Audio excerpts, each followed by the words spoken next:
안녕하세요. 하루 필수 말씀 충전 하필 큐티 조정환입니다.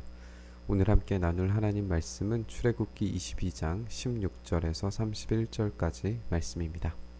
어떤 사람이 아직 약혼하지 않은 처녀를 꿰어서 건드리면 그는 반드시 신부의 몸값을 내고 그 여자를 아내로 맞아들여야 한다. 또 그 여자의 아버지가 자기 딸을 그에게 절대로 주지 않겠다고 하면 그는 처녀를 신부로 데려올 때 내는 값에 해당하는 금액, 이 금액을 치러야 한다라고 이야기를 하고 있습니다. 우리가 여기에서도 이제 간음에 대한 확장된 그런 법률들을 우리가 알 수 있을 텐데요. 이 처녀를 이렇게 함부로 꿰어서 건드리게 되는 것, 결국에는 이제 결혼으로 꿰어내는 것인데, 이렇게 결혼으로 꿰어서 처녀를 건드림으로써 처녀성을 상실했을 때에 그는 마땅히 데리고 가서 살펴본 법률들과 마찬가지로 책임을 져야만 해요. 그런데도 불구하고 성적으로 착취하고서는 그저 방치하고 내버리게 된다면 그것은 간음을 행하는 것과 마찬가지의 일이 됩니다. 그래서 이것을 금지하는 것으로 우리가 이해하는 것이 좋겠어요. 여기에 이제 마술을 부리는 여자를 살려두어서는 안 된다라고 하는 우상숭배 규정과 함께 결합이 되는 것 같은데, 여기에서도 이제 마술을 부리는 여자가 어떤 존재인지는 모르겠지만 과거에 이제 이런 순접한 여자들과 함께 등장하는 것이 이 성적인 것들과 함께 등장한다는 걸 좀 생각을 해보면, 이런 간음의 문제들과 결합된 우상숭배에도 하나님께서 가만두지 않으시겠다라고 하는 명령으로 우리가 읽어볼 수 있을 것 같아요. 짐승과 교접하는 건 이런 문제들도 사형에 처해야 된다라고 이야기를 하면서 이 잘못된 성적인 쾌락들, 이런 성적인 착취들, 이런 간음의 문제들 계속해서 이제 지적하고 있습니다. 주 밖에 다른 신에게 제사를 드리는 자는 반드시 없애야 된다라고 하면서 이제 이것도 마찬가지로 이 우상 숭배의 문제와 당연하게 이제 결부되어 있는 것도 사실이지만, 다른 신들의 어떤 제사의 모양들 가운데에서 이런 성적인 유혹들과 성적인 쾌락들이 있었다는 것을 우리가 좀 생각을 해본다면, 이 법률들이 따로 떨어진 법률이라기보다는 이 간음에 대한 확장된 그런 법률로 제공된 것이 아닌가, 이렇게 생각을 해볼 수 있을 것 같아요. 너희는 너희에게 몸붙여 사는 나그네를 학대하거나 억압해서는 안 된다. 너희도 이집트 땅에서 몸붙여 살던 나그네였다 라고 이야기하시면서 이제 이 소외된 자들, 연약한 자들, 그 땅에서 살기 힘든 자들에 대한 하나님의 그 법률을 우리가 보게 되는데, 마찬가지로 그래서 고아와 과부를 괴롭히면 안 된다라고 이렇게 명령을 하고 계십니다. 고아와 과부를 괴롭혀서 그들이 나에게 부르짖으면 나는 반드시 그들의 부르짖음을 들어주겠다. 나는 분노를 터뜨려서 너희를 칼로 죽이겠다. 그렇게 되면 너희 아내는 과부가 되고 너희 자식들은 고아가 될 것이다 라고 이야기를 하고 있어요. 하나님께서 아주 강하게 이 고아와 과부에 대한, 이 빈자들에 대한 하나님의 보호와 관심을 이렇게 표현을 하고 계십니다. 이스라엘 백성들은 약속의 땅에 들어가서 이런 고아와 과부들을 지키고 보호하며 그들과 함께 살아가는 법을 배워야 했어요. 왜냐하면 그들도 이렇게 나그네로서, 이렇게 빈자로서, 연약한 자로서 살아갔던 것을, 그 은혜를 기억한다면 당연히 이들은 고아와 과부를 지키고 보호해야 할 책임을 가지게 되는 거예요. 그런데 이 공동체 안에서 고아와 과부를 학대하고 압제하고 오히려 그들을 착취하며 그들의 것을 빼앗는 행위가 있었을 때에 그들의 부르짖음을 하나님께서 그냥 좌시하지 않으시겠다라고 하는 것을 이 시작부터 보여주시는 겁니다. 너희 가운데서 가난하게 사는 나의 백성에게 돈을 꾸어 주었으면 너희는 그에게 빚쟁이처럼 재촉해서도 안 되고 이자를 받아도 안 된다. 좀 더 이제 개정 성경에 보면 이제 고리대를 받아서는 안 된다, 이렇게 표현을 하고 있는데, 이런 표현들이 이제 고대 당시에 당연히 이런 매우 높은 이자율을 가지고 사람들을 착취하는 일들이 비일비재했던 것을 우리가 알고 있어요. 그렇기 때문에 이 가난한 자들에게 돈을 꾸어 주면은 빚쟁이처럼 그런 고리대를 통하여 그들을 압제하고 괴롭게 만들고 그것으로 착취하는 그런 행동을 하지 말고, 이런 겉옷의 담보를 잡으면은 돌려주고 그들이 가지고 있는 것의 최소한의 것들을 그냥 돌려줌으로써 그들이 정말 어려워서 빌릴 수 있다 하더라도 그들이 그것으로 고통받지 않도록 도움을 주어라 라고 하는 그런 명령으로 우리가 읽을 수 있습니다.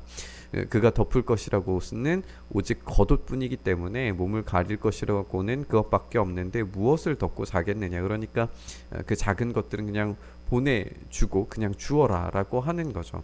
그가 나에게 부르짖으면 자애로운 나는 들어주지 않을 수가 없다. 그 말인즉 이 고통 가운데에서 몸부림치고 있는 가난한 자들의 이 부르짖음을 하나님께서 반드시 들어주셔서 그들을 압제하고 고통스럽게 만드는 원인인 압제자들을 향하여 하나님의 그 심판이 마치 이집트에 내렸던 것처럼 동일하게 이 압제자들에게 내릴 것이라고 하는 이야기입니다. 너희는 하나님을 욕되게 하는 말을 하거나 너희 백성의 지도자를 저주하지 못한다. 너희는 곡식을 거두거나 포도주를 빚거나 올리브 기름을 짠 다음에는 거기에서 얼마를 나에게 제물로 바쳐야 한다. 너희는 맏아들들을 나에게 바쳐야 한다. 너희 소나 양도 처음 난 것은 나에게 바쳐야 한다. 처음 난 것들은 이랫 동안은 어미와 함께 있게 하고 여드렛 날에는 나에게 바쳐야 한다.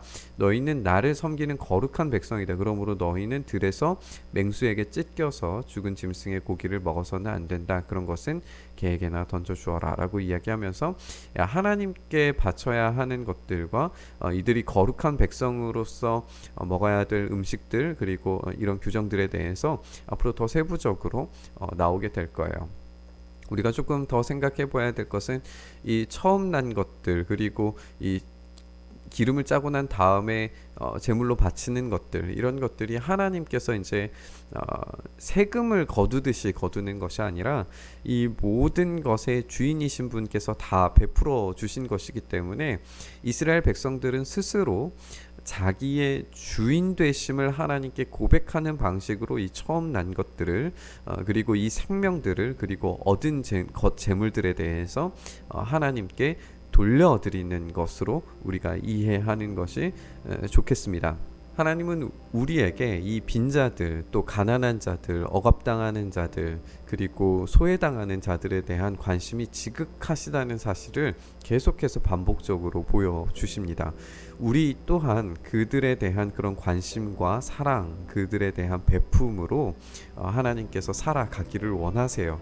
그런 공동체를 교회를 통하여서 세우기를 원하셨던 것이고 하나님께서 그 공동체를 책임져 주시고 베풀어 주신다는 사실을 우리가 좀 기억했으면 좋겠습니다. 우리가 살펴본 것처럼 이 모든 재물을 주신 이유는 이스라엘 백성들이 그들의 것 중에 일부를 드리는 게 아니라 하나님께서 모든 것을 다 주신 것 중에 일부를 하나님께 되돌려 드리는 거예요. 그러니까 하나님께서 그것을 받지 않으시면 부족하시다거나 또 그것을 취하여서 유익을 얻으신다거나 하는 것의 문제가 아니라 하나님께서 주인 되셨다는 사실을 그들 스스로 고백하기를 원하셨다는 것에 오히려 더 방점이 있다는 것을 우리가 주의 깊게 생각을 했으면 좋겠어요. 하나님은 처음 난 것을 이 8일에 구별하여서 하나님께 바치라 라고 그렇게 지금 명령하고 있는 것을 보고 있는데요.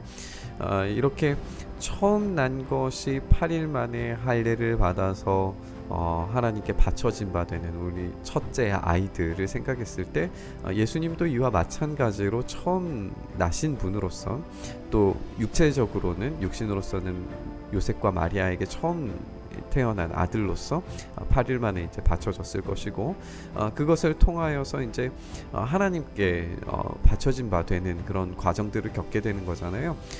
그분께서 또 죽음 이후에 가장 첫날을 그 8일째에 부활하셔서 그 모든 날들을 새롭게 하셨을 때에 이제는 새롭게 공급하시는 능력의 하나님으로서 우리에게 그 성령을 베풀어 주심으로써 이제는 가난하고 연약한 영적으로 완전히 무너지고 쓰러질 수밖에 없는 하나님의 백성들에게 하나님의 것을 무한하게 공급하시는 그 놀라운 은혜를 우리에게 베풀어 주셨단 말이에요.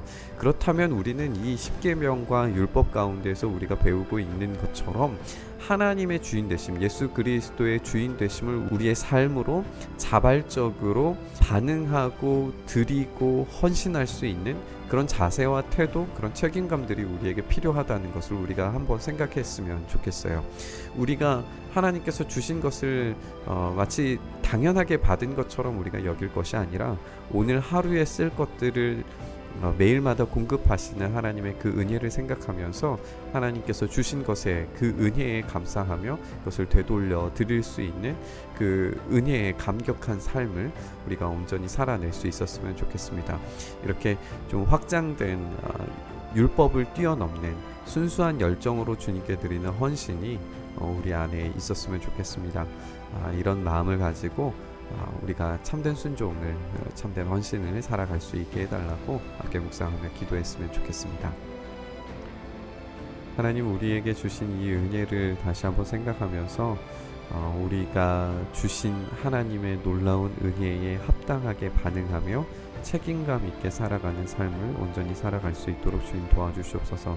가난한 자들과 어려운 자들에게 하나님께서 무한한 관심으로 그들을 바라보고 계시다는 사실을 우리가 다시 한번 생각하면서 우리 또한 그들을 바라보고 또 돕고 섬기고 베풀 수 있는 우리 교회들 그리고 우리의 삶이 될 수 있도록 주님 붙들어 주시고 인도하여 주시옵소서. 그렇게 우리의 삶을 만져 가시고 이끌어 가시고 인도하시길 간절히 소망하며 우리 주님 예수 그리스도의 이름으로 기도드리옵나이다. 아멘.